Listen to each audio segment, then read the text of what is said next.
90টা মাজার ভেঙ্গেছে। খ্রিস্টানরা ভেঙ্গেছে?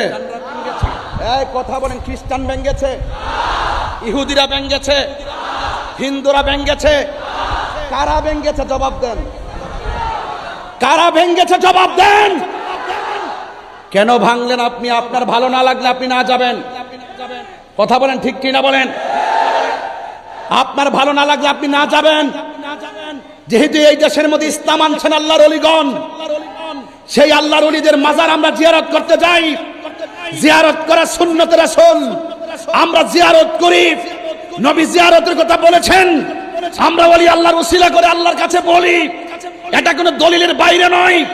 যদি কোনো জায়গায় সরাসরি বহির্ভূত কাজ হয়, আপনার দায়িত্ব ছিল সেই সরাসরি বহির্ভূত কাজগুলোকে বন্ধ করা। মাথা ব্যথা হয়েছে, আপনার প্রয়োজন ঔষধ খাওয়া। মাথা ব্যথা হয়েছে বলেই গলা কেটে ফেলে দিবেন না। কোন মাজারে যদি অসামাজিক কাজ হয় আমরা প্রতিহত করব। কোন মাজারে আশেপাশে যদি কেউ অন্যায় করে আমরা তা প্রতিহত করব। আপনি মাজারটা ভাঙলেন কেন? 90টা মাজার ভাঙলেন কেন? তার মানে বোঝা গেল আপনার মাঝে ওই মুনাফিকের চরিত্র বিদ্যমান আছে। কথা বলেন ঠিক?